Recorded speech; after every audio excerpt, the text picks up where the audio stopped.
How to turn off sync contacts on your Microsoft Outlook. Hello everyone, wherever you are. In today's video I'm gonna show you how to do this. Just watch this video till the end. So first guys, you have to go and open your Outlook like this, and after this what you should do, you have now to go directly to your profile icon. Here, go to settings, and on settings guys, you have now to go directly to your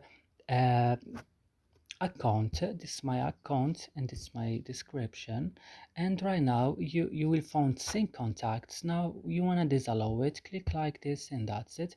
Click disable, and that's it. So guys, I hope this video is helpful for you. Don't forget to like and subscribe in our channel. See you in another video.